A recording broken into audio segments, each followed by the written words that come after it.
Welcome to episode 14 of Ed's Not Dead. I'm Robbie Dodd. I'm joined by my co-hosts.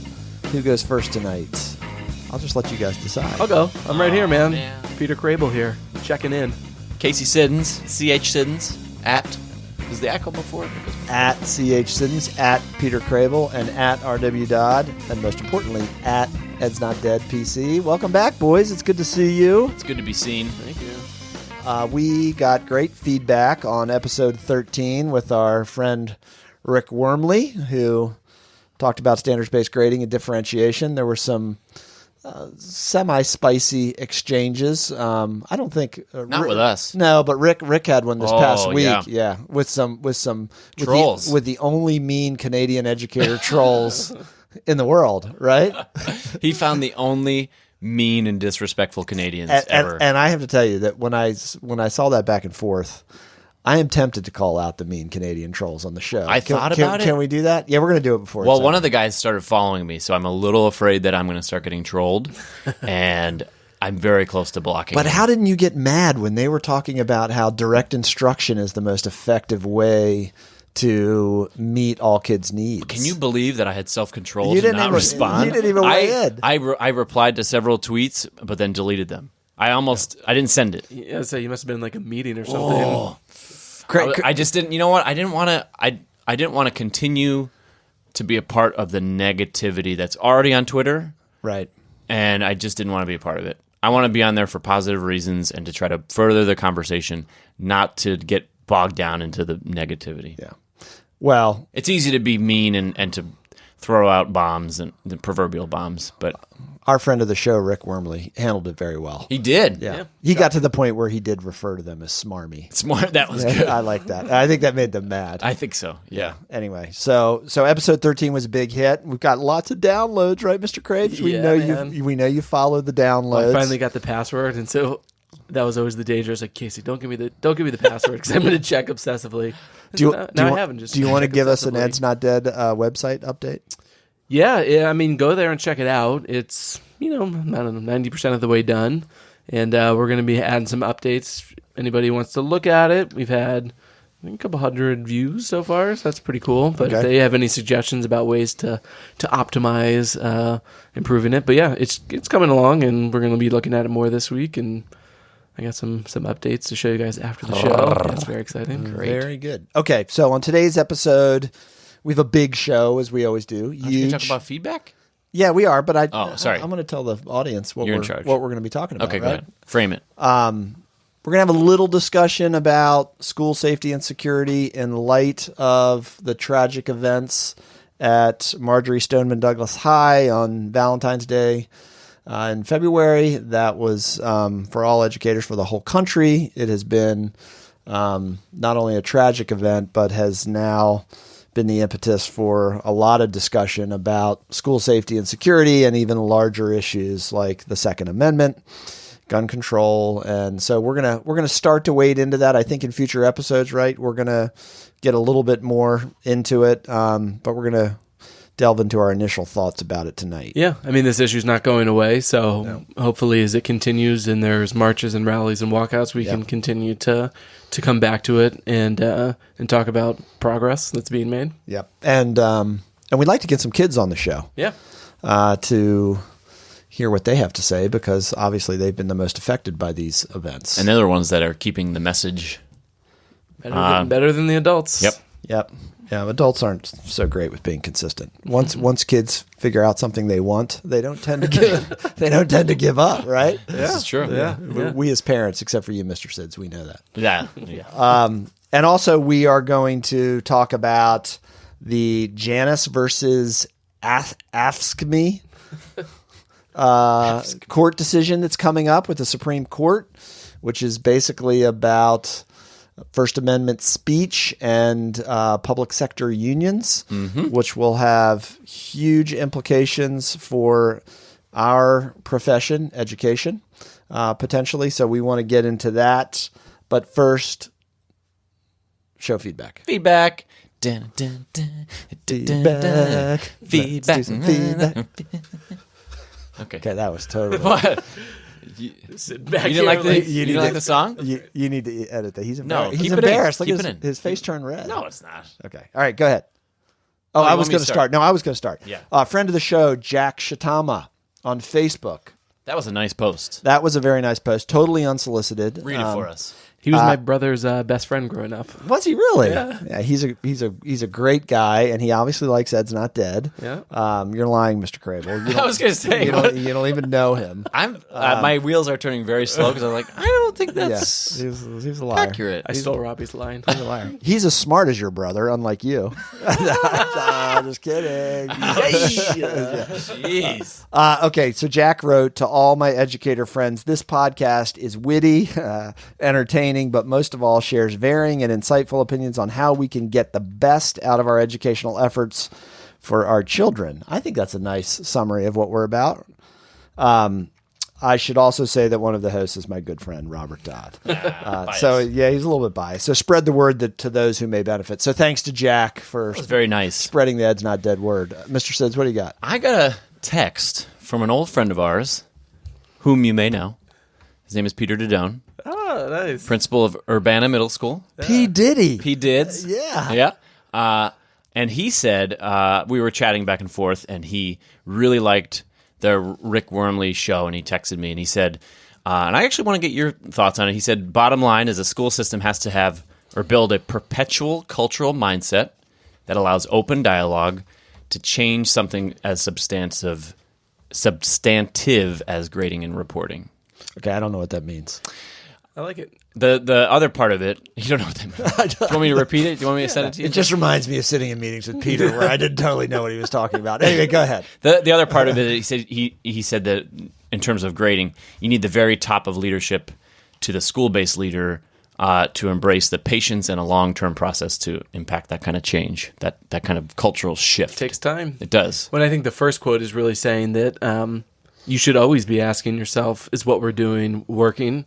Yeah. Is it in the best interest of kids? Right. How do we know? And so, yeah, but you got to get there. So where everybody's kind of comfortable with saying, instead of, oh, let's just do it to do it because I know how to do it. Yeah. Well, why? Why are we doing it? So I wonder... and Didone, friend of the show, Peter Didone, is an innovator and is always somebody that asks why. Yeah. Why are we doing it? How can we do it better? So on a similar note, what kind of shift, and I guess I'm getting off topic, but what kind of shift happened when the 50% rule was instituted? Because that was a county shift from the top, I imagine, right? And I imagine it also caused some consternation. Yeah, I mean, I was a principal at the time, and again, you guys know that my bread and butter was elementary education, not secondary. Right. So the 50% rule completely kind of left me cold and unaffected. I mean, it just seemed like it made good sense to me for kids. Zeros have always, they're not something that elementary educators really use that 100-point scale. Right. And that's just not really a part of the game in elementary school. And Peter, were you in middle school during that time? As a student? Yeah. When did the 50% rule start? The 50% rule was probably, in our experience, in the system that we work in, I would guess, I'm supposed to be the historian of the show, right? Yes. I would probably guess anywhere between 2005 and 2008. Oh, okay. So it's fairly recent. It was. I think you guys were probably both in the classroom by the time. I don't remember its implementation per se, but I will say that as a young teacher, as a new teacher, I don't think I was a fan of it. I definitely, I think, had the mindset of like, pound of flesh. Absolutely. Yeah, you didn't get it? Well, I'm going to stick it to you. I'm going to learn you. You deserve this. This is what you got. You get what you deserve. Right. And this is what you deserve is a 0 because you didn't turn anything in. You couldn't be responsible enough to turn something in. Right. So, I mean, honestly, it's really been like for me at least, like a 10-year kind of mindset shift in terms of seeing how it plays out in the classroom, affects student achievement, demoralizes kids, all that sort of stuff. But yeah, I like I said, I'll admit that I was not progressive in that sense. I'm in the same boat in terms of just not being on board with it at first, but as a rule follower in my first couple of years of teaching, where I was like, oh yeah, whatever, just tell me what I need to do. I was like, okay, 50% rule, yep. Yeah, and I came to middle school at a time where I hadn't really been a part of prior grading systems, so it didn't really mean that much to me. I mean, I think it makes great educational sense for kids, and I'm a big fan of multiple attempts. I call them approximations at learning, right? Multiple attempts in multiple formats. I mean, I think that can kids show what they know in multiple ways over time towards mastery. Right. I think that's what Rick is talking about. Yeah. Yeah. So, yeah, the 50% rule is the pound. The old way was just... Oh, it's just revenge. Yeah. It is. It is. It's just pound of revenge. I mean, I remember a few teachers saying to me, you mean they can just write their name on the paper and show that they tried? That was the line. Yeah, that was the line. Yeah. So anyway, Hold on real quick. Speaking of Casey's first year teaching, do you were you present for that? I was. Yeah. Okay. Yeah, we started together. All Yeah. right. Do you happen to have your teacher ID from that year? I do. I would love for you to tweet out a picture. All right, can we tweet out a picture of it? Absolutely. You totally with my called him parted out. hair. Yeah. No, he had hair. He had hair. yeah, That that is no way. That was my last year with hair. He looks Really? bizarre.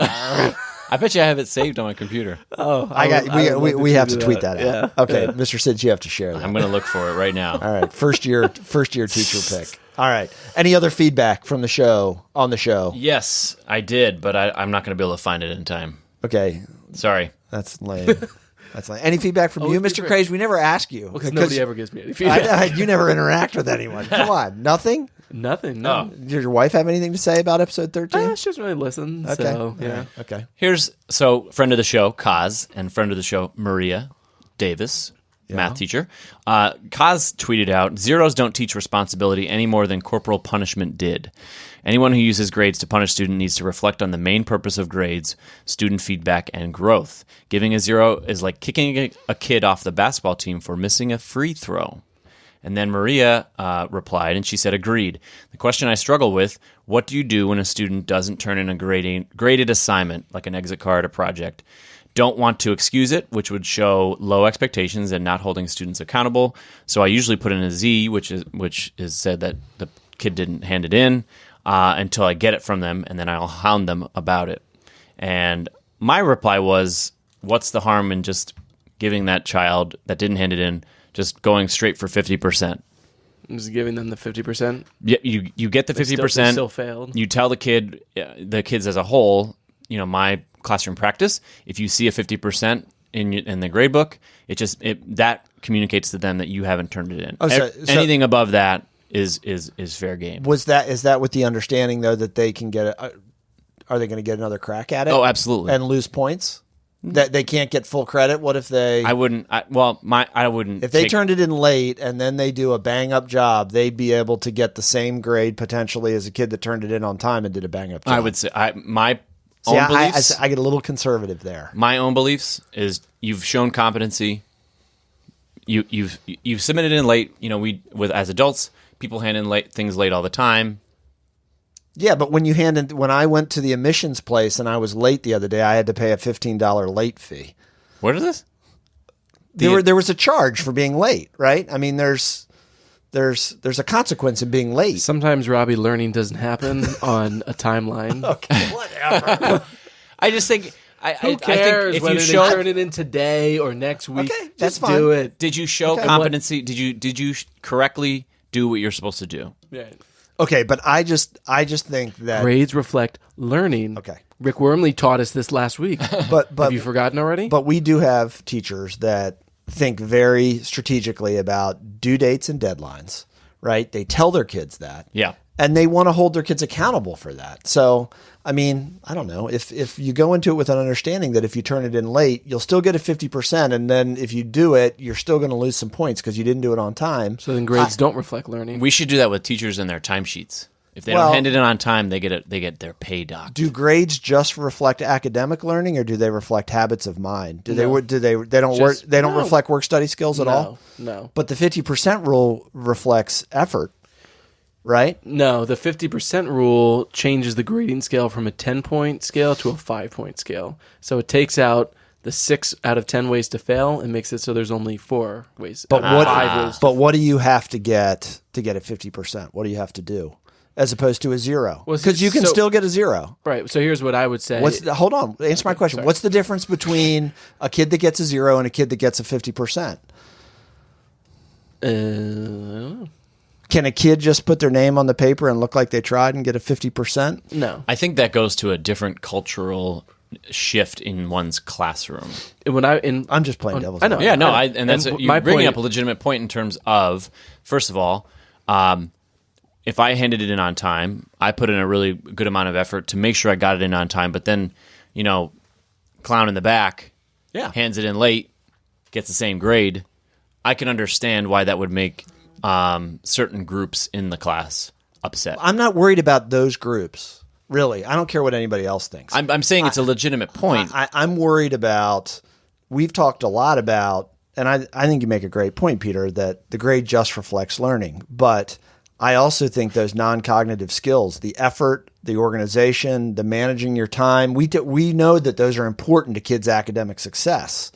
And teachers, I think, work hard to get kids to instill those in kids. That's fine, and those can be a separate. They can be assessed separately. That's So what legit. if I'm down with that consequence is therefore you are remaking up, if it's an exorbitant amount, you are remaking or reassessing these during lunch, your lunch period, or you're reassessing these after school or before school or on your own time.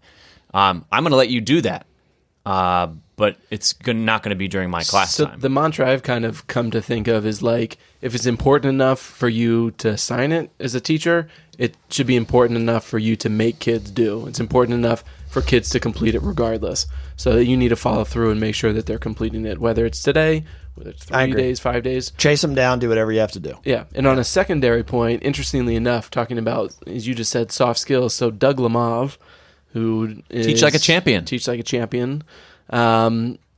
tweeted something in the last couple of days. I don't have it saved anywhere.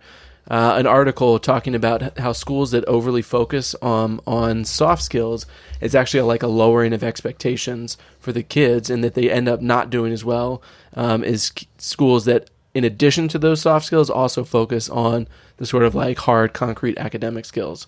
So schools that want to just go, oh no, we're just teaching them, fill in the blank soft skills, time management responsibility, work completion habits, study skills, all that actually doesn't benefit students. No, but I'm not talking about the teaching of those. I think that is important, some teaching of those.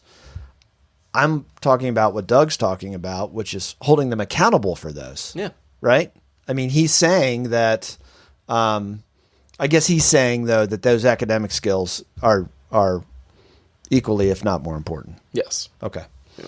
As the not really show host, I had no idea that we were going to replay our. I got us off the rails. I apologize. Standards-based grading discussion. It's a good discussion. All right. Should we take a break and come back and get into school safety and security, or do you guys want to keep talking? I think that's great. Okay. All right, folks. When we come back, we are going to very carefully delve into school safety and security and discuss the recent events at Marjory Stoneman Douglas High School in Florida. Don't go away. Thanks.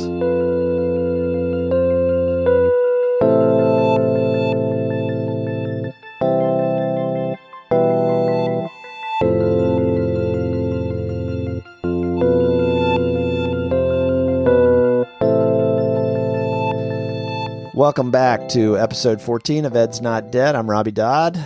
Thanks for not going away. I'm joined, as always, by co-host Peter Crable and Mr. C.H. Siddons. So before the break, we had mentioned that we were going to talk a little bit tonight about the events at Marjory Stoneman Douglas High School in Broward County, Florida on February 14th, as everybody knows. 17 people were killed at Marjory Stoneman, 14 students and 3 staff members. A tragedy of epic proportions at the school, and I would argue for the nation. Unfortunately, a tragedy that has occurred before in the country. I was a principal when the events of Sandy Hook took place. And now we're here again talking about a shooter in a public school with many students and staff members losing their lives. So we thought that we would get into it. We know that it has also created a lot of national discussion about school safety and even constitutionally about the Second Amendment and gun control laws. So, fellas, I just thought we would first talk about just briefly your impressions when you found out what had happened, what was in your minds as educators. Only one of us now works full-time in a school. That's you, Mr. Crable. Yep. So every day you're around locked doors and involved in drills to keep kids safe. Let's start with you. What did you think? I'd like to say that I was shocked, but I wasn't at all. I mean, it's not something that I think about on a consistent or daily basis. Although I guess I do some, just in terms of I think sometimes in my mind I'm like, what if? What if, yeah. What if, you're sitting there writing an email and you're just like, I wonder what if. Right. But we made a decision as a country at some point, at the very least in 2012, that it's okay for people to have access to these weapons. When, what was it, 20 or 15 first graders were killed, and we did nothing. Literally nothing. Literally nothing. Yeah. No, I want to point out that's not true. We didn't do anything. You know who did something? Schools did something. Schools did do something. Prior to Sandy Hook, and you'll remember this because we were all three working together at the time, and I got a little bit of flack from it from the staff that had to do it, not because they didn't agree with it, because it just changed things. But we didn't have a security entrance system. Yeah, no, that's true. Before Sandy Hook, and do you guys recall after Sandy Hook that I had a table set up in front of the front door for the rest of the year? Yep. Yeah. That was had a staff member there all day long to open the doors. Mm-hmm. It seemed kind of extreme, but then what came out of that were the security systems that managed the doors in all schools. So again, educators did do something. I just want to point That's that true. out. And The Congress did nothing. Right. And I try not to read too much about it. I didn't want to consume about it, because it is pretty close to home. And when I do start to think about it, it is really upsetting because everyone in schools is vulnerable. I mean, a school is a soft target, essentially. But I did read one article about the shooter, where it kind of delved into his educational history, things of that nature. And, was he a troubled kid, quote? Yeah. But was there, aside from the comments of wanting to be a school shooter, which is obviously a pretty big red flag, him working through the system and working through the school system's interventions, as well as the parallel social services system, that is in no way uncommon. So the sort of characteristics of this kid, he's not an anomaly. Yeah, No. It didn't shock you, Right. No. Yeah. These kids exist. There's We've experienced. Yes. Right. There's kids that are going through things in their lives who lash out in certain ways. There are kids that, maybe have mental illnesses that act out in certain ways. There's a huge continuum of kids doing things that they, shouldn't be doing for any number of reasons. So any sense that, we should have known, there were all these signs that we should have known. Right. No, I don't believe that at all. But does the student, does the child have access to a butter knife? Right. Or do they have access to military-style weapons? That's where I come in. Same thing, where it's like, yes, never should have had it, but, based on where he was, you couldn't be like, oh, you can't have a gun or you can't have this when you live in a state like Florida where anybody can go anywhere and buy a gun for any reason. Yes. At any time. Not any age, but, 18. Basically. So I'm like you, that I tend in these situations to get overly interested in the shooter. I was interested at the same time in Sandy Hook. Was just, I think, maybe from my educator's perspective of how, why, what did the schools do on behalf of this kid. I think sometimes I do that to the exclusion of looking at the victims and who they were. Right. And it's almost too painful for me when I read the bios on the kids. Oh, So sometimes I think I go to, okay, I want to figure out the psychosocial profile, because as an educator, I'd want to figure out how I would deal with that student. Right. Exactly. But this time I really tried to make myself read about the kids and the staff that were victims in the shooting, because it's just almost more than I can take. But it's I don't know. I'm running out of things to say, because it's when you talk about them, there's not a lot to say. It's just lives extinguished. And it's bizarre to me that now the debate has shifted to arming teachers. That is the bullhorn. I wanted you to bring that up. And that is like, I don't expect anything to change, first of all.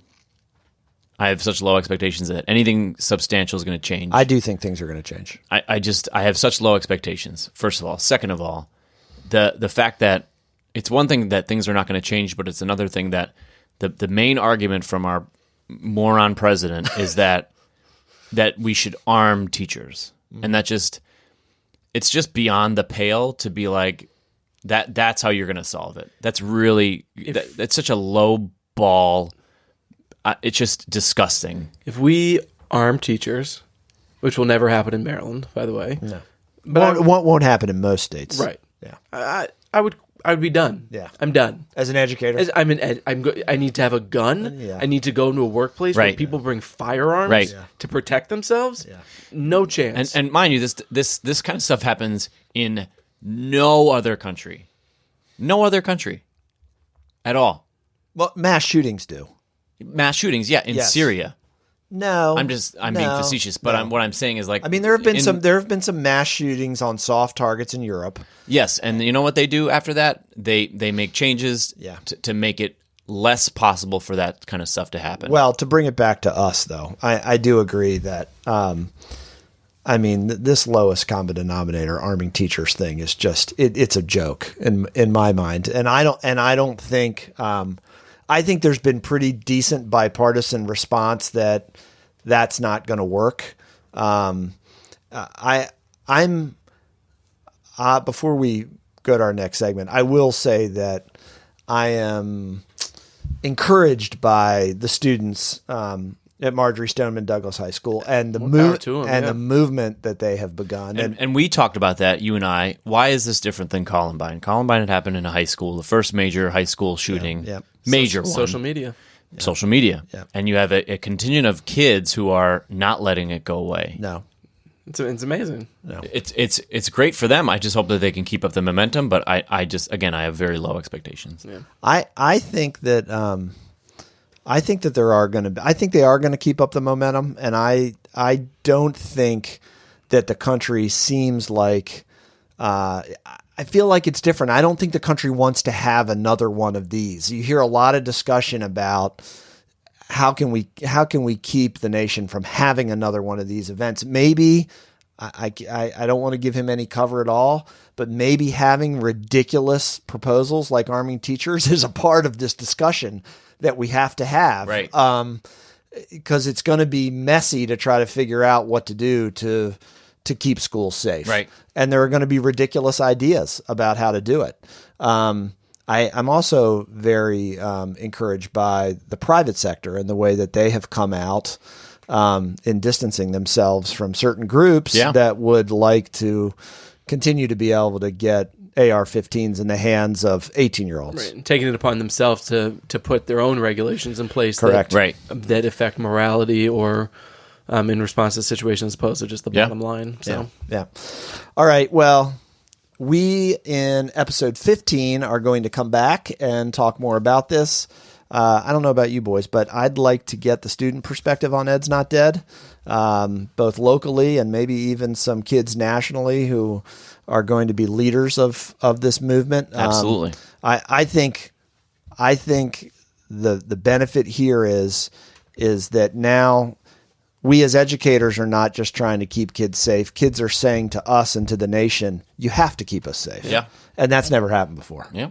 All right. Don't go away, folks. When we come back, we are going to talk about this momentous Supreme Court decision that is coming that is going to impact educators all across the nation. We'll see in a minute.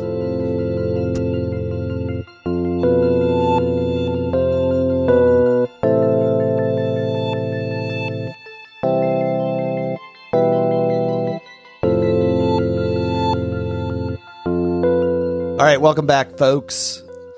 It is the time of the show where we tackle public education issue that is probably beyond our understanding.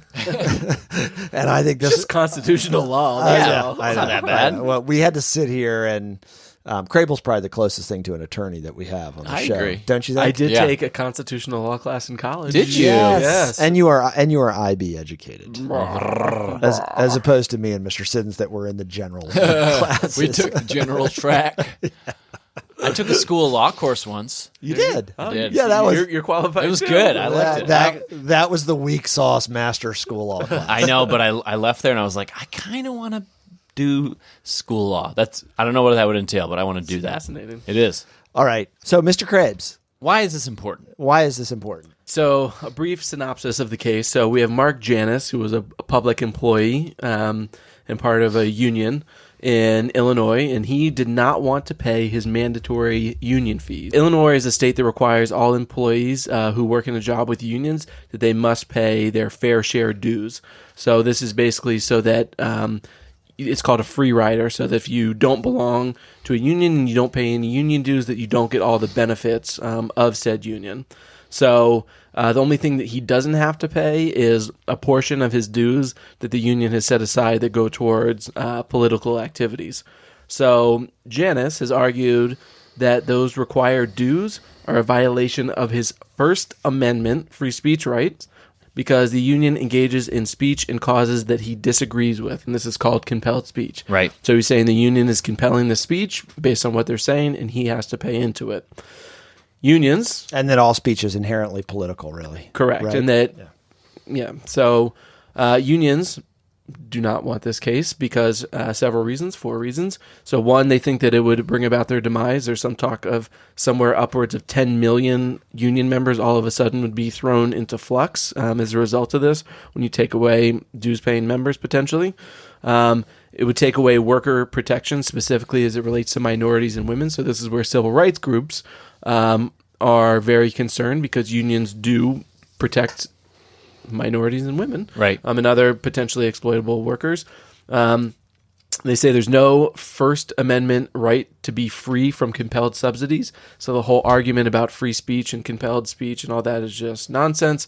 And lastly, that Janus provides a gross mischaracterization of unions and what unions do. Essentially, saying that Janus says that unions are just overly political, that everything that they do is political, and really just exist to extract fees from their members to exist in and put forth political speech.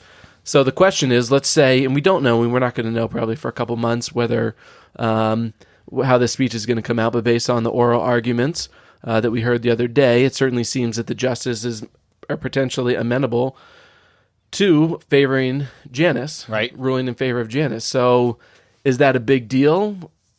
And if so, why? And if it's not, is it time for unions to rethink their purpose and how they operate? Well, they're going to have to rethink, because at the end of the day, it's probably going to not go in the union's favor. I think the question that comes to my mind is 10% of labor force in the United States is unionized. It's just down markedly from 50 years ago or whatever, which had a high of people in unions. Why should people who are not in unions care about this? Because it seems like something that will have an impact on not only people in unions, but also just the general climate of workforce across the country. I think that has to go. That's the union's argument as it relates to kind of like more and broader worker rights. I think the unions would argue that they've, over the years, have worked hard to protect certain benefits and get certain benefits for workers that have been able to be spread to other sectors as well. Right. So, for example, if you have, in this case, let's just say teachers, and teachers have collectively bargained for healthcare, for other types of benefits, for negotiated salaries, etc., that other workers can then look and say, well, look what the teachers have. And so they sort of by proxy get those benefits, even though they may not be union members. Right. And so I think maybe just the union would argue a general climate is created as a result of union activities that's more pro-worker. Can I throw out a little bit of some tinder, some fire into Yes. into this debate? Sure. It's not really a debate. So I was doing some research this morning during our wind day, and I found a study from Harvard Law School that highly unionized districts actually fire more bad teachers. And the argument that we've probably all heard is that unions protect poor teachers and good teachers alike. And the study actually said it was on behalf of the National Bureau of Economic Research. She's not an educational researcher. And what she found was that by demanding higher salaries for teachers, unions give school districts a strong incentive to dismiss ineffective teachers because of the cost to keep them. And they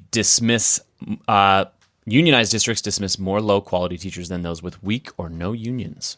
Yeah, I mean, that makes sense to me because you'd think in districts or counties where unions are powerful, that they have a legit seat at the table, Right. in negotiating the kinds of due process that school systems will expect for the benefits that teachers get. Right. So if you're going to be paid really well, the expectations are going to be really high. And I mean, we know of a system that teachers are paid pretty well. Right. The expectations are high, and a very well-defined process is put in place to support teachers and to also ensure the teachers that are not effective are not in classrooms. And when you sent that George Will article, which made my blood boil on a number of different levels, what did you pull out of that article that you felt was compelling enough to bring it up to the table? I mean, I don't, other than George Will's big words in his articles, I mean, I just think it was... He does use a lot of big words. I had to look up 3 of them. I mean, I think despite what unions might say, when Crable introduced this, one of your points, right, Peter, was that this idea that compelled speech is a First Amendment thing, unions view that as a reach, as not true. I think George Will, with his knowledge of constitutional law, thinks that this is political speech, and that there is kind of an unholy relationship between unions, collective bargaining, and the governments that give the union the sole right to represent employees. Right. So now, I think, in other words, also, let's be honest, as far as the Koch brothers are concerned, maybe not George Will, that this is another way to dismantle democratic power in states, and to, really kind of neuter the Democrat vote machine. Yeah, and I think unions are lumped into this conversation together. I can only talk about the teachers union, but I think they get a bad name because we talked about this earlier. Their first job is to represent adults, the adults in the room, the teachers, to provide them with better working conditions, or at least to try to ensure better working conditions so that they can be most prepared for children. So are they initially formulated to support and to advocate on behalf of children? Not necessarily, but I think the ultimate end game for them, for the unions, is to support children. And I was trying to think of questions earlier today that I was thinking to myself, in which classes do you find, what does it look like when students are most successful? In those classes that, this is to either of you, in which classes do you find that students are most successful? What does it look like? You lost me. So I was thinking, like, when you walk into a classroom has a very effective teacher in there, what is it? What are the things that make it so, either in the class or outside of the class? Kids are learning. They're engaged. They're talking. What about the teacher gets it to that point? What has happened before that? You're gonna say something about planning. I'll walk into your trap. They've had lots of time to plan and collaborate. They're prepared. They're prepared. Yeah. If a teacher's stressed out, if a teacher is upset about their own working conditions, how does that translate into the classroom? Not well. Not That's well. Not a good thing. Yeah. So I think, and I came up with the answer, actually, so thank you for giving me the answer. When they have a teacher who's given the time, the autonomy, the support that they need, which I think unions help do on behalf of teachers, I think it impacts kids in a very, very direct way. I do think the thing that causes me concern about this is that I do believe that I started teaching in a time where maybe I was not reading the paper consistently, or there was no such thing as social media when I started teaching. Honestly, there wasn't. You mean you had to talk to people like face to face? Yeah. I don't. The worst. That's dumb. I don't remember this vilification of teachers that has happened over the last decade and a half. I do feel like there's been a concerted effort on the part of certain groups in this country. The right. Okay. To really to make teachers out to be spoiled, ungrateful for what they get, responsible for all of the student achievement or outcome issues in the country, responsible for failing schools. Student behavior, what they do outside of the classroom. Correct. Yeah, I mean, everything. Yeah, everything. So the nation's woes. So this to me is just another step in the direction of let's break teachers. And I mean, that concerns me because I feel like this is just another kind of shot at undermining public education, which has happened over the last, 25, 30 years. I mean, we spent a lot of time. We've talked about vouchers. We've talked about charter schools. We're talking about Janus. We're talking about, it's this idea that, that we should limit the resources or the protections that we give to public school employees because they're not all that good. And they're not all that good for most working people, not even just teachers, but I mean, unions offer that kind of support to advocate on behalf of employees. Well, I think what Robbie's saying is the narrative is like, well, what are we really paying for? Yeah, true. Exactly. What are we getting out of it? What are we getting out of this? Sure. Yeah. Teachers. Right. Schools. Right. They're not producing. Right. They're not producing good outcomes. It's to me that is discouraging because I feel like it's this constant refrain, and I don't know how educators fight back, Mr. Krabs. To your point, I don't know how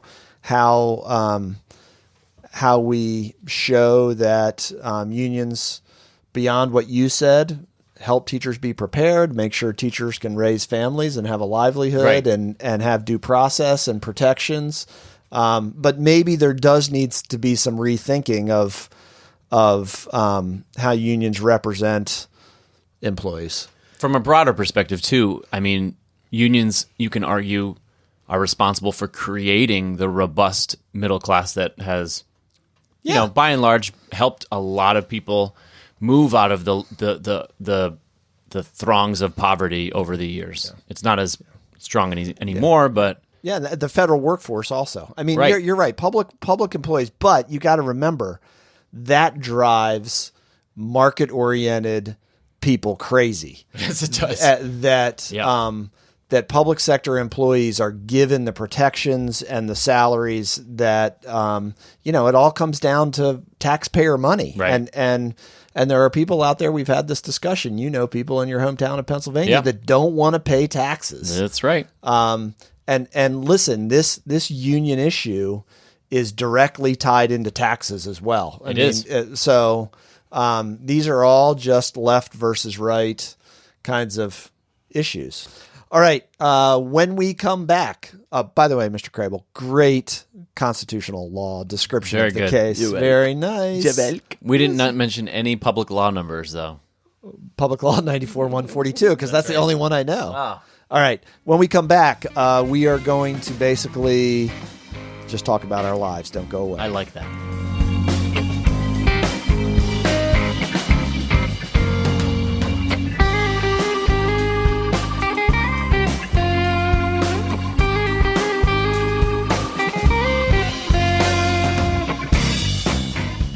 All right. Welcome back, folks. Mr. Siddons, you got something you want to read? I have so many funny things to share. All right. Just So, go. are you ready? Yeah. Mr. Crable's not even. He's on his phone. He is He's not disengaged. paying That's okay. attention. Yeah. All right, ready? That- describing Janus took it all out. I found a great article. It's from the Metro Times. I don't even know what. Oh, it's Detroit Metro Times. Who has a very close relationship or a history with the DeVos family. The article headline is, "Why was Betsy Devos at a Supreme Court hearing about the fate of workers' unions?" which we just talked about at length. Let's start with the first paragraph of this article, which I think will make you LOL, or as my younger brother says, lols. We might as well start with a shared foundation. Michigan billionaire and U.S. Secretary of Education Betsy Devos is basically known for being a garbage person. That's cold. That's cold. Not only is she pretty much a moron, but her richer... Crable just looked at your He's like, computer. is he reading this? Or is he... Okay. But her What richer... is this publication? But her richer-than-God family has reportedly worked to set up meetings between Russia and the Trump administration prior to the 2016 election. Maybe Betsy DeVos will be the next person interviewed by Bob Mueller. She's also spent much of her adult life working to privatize the public school system, a move that's been proven to be detrimental to both districts and students. And her brother's a mercenary who would probably like to arm teachers. Yes. Yeah, I wonder who would get that contract. Yeah. I don't know. We're Army teachers. Yeah. Anybody have any bids? Blackwater. There you go. Go ahead. We're not saying, another quote, we're not saying she bought her way into the administration, but it does seem startling that despite having a hilariously moronic confirmation hearing during which she mentioned potential grizzlies, cue the grizzly music, as a reason to have guns in schools, she's now helming the entire country's education system. Did you see her? See her sitting in the group discussion with President Trump and the kids from Marjorie Douglas? No, I did not. Okay. I didn't even know she was there. really? She was in the circle. Makes sense. I guess. Yeah, and it appeared that she was showing a little bit more compassion than the president. But it is kind of bizarre that we've had this awful tragedy and No statement. And no statement, and going back to her early proclamations of when it might be suitable to arm teachers. And now here we are with this discussion of arming teachers. So apparently, to the education department's credit, I'm going to give the education department credit, not her, but they did give Broward School District $1 million to assist in, quote, healing. Good. So Good. they're providing some money. Anyway. Yeah, that's good. Yeah. All right. Have you seen, changing the subject entirely? Thank you, Mr. Sidge, for that. Who has seen Black Panther? I have not. Okay. I'm going to, though. You have an excuse because you have 2 children under the age of 4. Yeah. You have no excuse other than writing your summative reports, which you are such a martyr about. I am a martyr. I'm not on the air, I've though. been up until 12 every night. I did not say that on the air. I've been an absentee husband. Private information. Okay. So why haven't you seen it? It is... I can't wait. I will tell you guys. First of all, I don't like movies. Yeah, we've established Okay, that. second of all, Why don't I you- don't like superhero movies or comic books or anything like that, but I actually do want to see this movie. Tell us what else you don't like. I'm not a fan of coffee with sugar and cream. Yeah. Not a fan. Well done. Yeah. That's disgusting. Yeah. Plus, you can drink black coffee if it's warm, cold. Doesn't matter if it's just sitting there for a while. It doesn't matter. It doesn't go bad. Not a fan of sports, organized Don't sports. like sports. Team sports are not your thing. No, don't. competition. High school sports in general. High school sports, I awful. don't like that. Yeah. Awful. What else? American football is the I think, worst thing in the history of mankind. like sweet pickles, Yeah. disgusting. And you're a total squeaker. You're not a fan of spending money. No, I'm not a fan of that. I don't like when other people wear my shoes. Who tried to do that recently? You did, and that was Did I tell you that I tried to wear his shoes? It's disgusting. When we were in Canaan Valley. He would, all I needed to do was run out to my truck. He wouldn't let me put on his shoes. It's How gross. do they fit you? You're like 7 inches taller than That's he the other is. thing. He has like an 11 shoe size. I have small feet. It's very, very something Stop close to your right heart. there. Yes. Okay. What Anyway, else? what else? That's about it. Okay. That's about it. I have some news I'd like to share. Oh, Big news. let's hear it.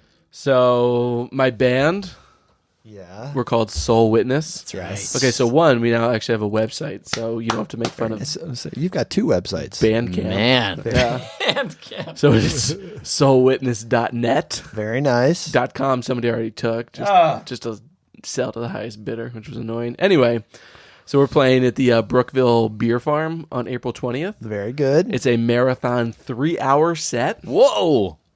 Do you have that many songs? No. Okay. You're going to be like your hero's fish. Yes. You're going to be jamming.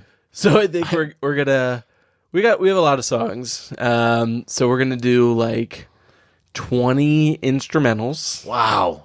God, you're going to be exhausted, Crabes. Yeah. That's awesome. And I'll be there. Are there going to be like 10 people there? Well, no, at least one. I'll be there. So mean. Are you going? I am there. Okay, I'll No, go. the strategy for this band has been to only play places where people already go. Yeah, that's a good strategy. It's a good strategy. So you don't have to like bring anybody there because there's already people there. And That's why. if Did they're you know? drinking, all the better. That's true. Did you know that Johnny Cash wanted to play at Folsom Prison Right. because it was literally a captive audience Yeah. and he was at the low point of his career? There you go. Is this paid?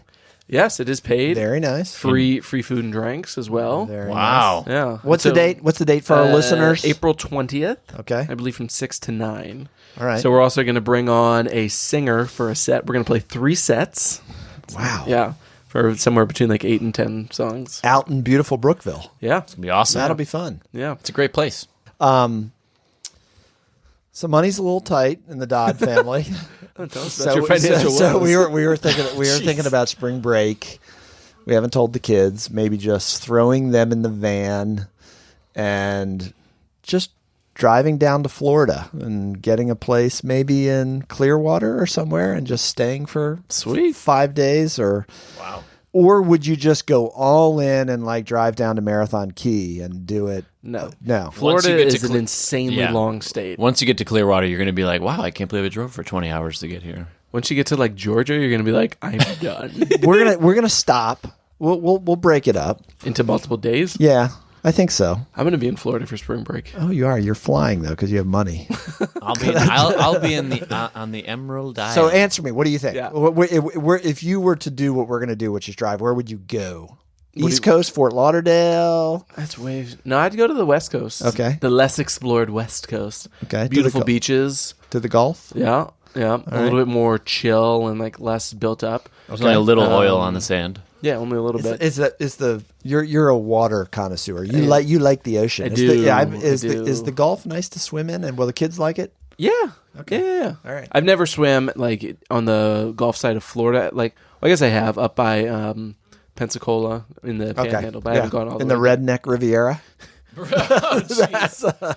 goes all our Florida listeners. Yeah, if you've been there, It is the Redneck Riviera, right? Yeah. Okay. All right. And the nice thing about Clearwater is Tampa's there, Busch Gardens. Yes, there's lots I to hear do. really nice things about Tampa. Yeah, we can go to Tampa. Okay, because Tampa's only like 40 minutes away, maybe. Yeah. All right, so that's maybe what the Dodds are going to do. Sarah and I are going to be in Ireland. We'll be in the Emerald Isle. Okay, do an Irish We'll be accent. going to the Emerald Isle with her shillelagh. You did better than Paul Rudd. Oh, God. Remember when he tried to do it in Almost 40? Oh. No, was that Almost 40? Almost 40. Yeah, slapping the biz. Slapping the bus, man. All right, Yeah. so you're going to you and your bride. Yeah. Uh-huh. You're going to the Late honeymoon. You're going to the Republic. We're not going up to we're not crossing the border. No, the Republic is the South, it's brother. Oh, yes. I'll be Northern only in Ireland. there. He has a thing against political geography, doesn't he? Sure. I don't remember that. There he is. No, we thought about doing that, but Are you going to be going to County Cork? Oh, I'll be going through Dublin. From Dublin down to Galway, All right. over to Galway, and then back across to Dublin. And then my Say brother. hello to Bono for me. Oh, which, by the way, did you see that performance on Super Bowl? Was it the Super Bowl performance? No. No. That was New Year's JT. Eve? JT did the Super Bowl. Well, who played in the middle of by Statue of Liberty? Bono. The middle of the U2? World Series. When was that? I don't know. I don't know. New Year's Eve, maybe. Anyway, it was awful. They played out on like a barge, Statue of Liberty. We never talked about it. It was terrible. One time I heard Adam Carolla say that U2 had made a living. You're the band guy. Out of that guitar chord that they do. Yeah. That's just that one. Is that true? I mean, yeah, he uses like echo on every song, but it sounds super cool. It's catchy. Why were they bad then? It's dried up. It's old. They're playing this. It's just the same. It's just not good. I will tell you, somebody that grew up in the 80s, for a decade, there was no bigger band in the world than I U2. have so many U2 albums that are amazing. Yeah. They just need to hang it up. Just go. Yeah. Achtung Baby is their best. I love Achtung Baby. Yeah. Yeah. What would you say, Mr. Graves? Best U2 I've never album. listened to a YouTube album before. Are you, No, not YouTube. U2. Are you Yes, YouTube. serious? Yeah, start to finish. Wow. No Joshua Tree, no Achtung Nothing? Baby. Start to finish? No. Wow. Okay, that's interesting. That's lame is what it is. You know what that makes As it? my dad says, not everybody likes popcorn. He wants to be considered a Gen Xer. He is not, because Wow. he just acknowledged that. Wow. If you were a Gen Xer, you would have listened to Joshua. You two Tree. also like Steely Dan, so that's a big knock. Yeah, in my but book. you had told us that you were going to try to be open minded to Steely Dan. Yeah, and it sucks. Okay. Alrighty then. I think we're going to close the show. Wow. With bad language we would not allow in classrooms. I would not let my students say SUCKS. Wow. All right, folks, thanks for joining us. It's been a great show. You can follow us on Twitter at Ed's Not Dead, at Ed's Not Dead PC, at CH Siddons, at Peter Crable, or me at RW Dodd. We will be back in a couple weeks with, oh my God, what episode? That's going to be episode 15. Episode 15. Big 1-5. And we pretty much have no plan for it, no guests. No, we have a lot of plans. We do? I do. Okay. I just don't tell them to you. All right. So spread the word about Ed's Not Dead. Follow us on Twitter. Share us on Facebook. And check the website out, right, Mr. Krebs? Please do. All right. Thanks for tuning in. We will talk to you soon.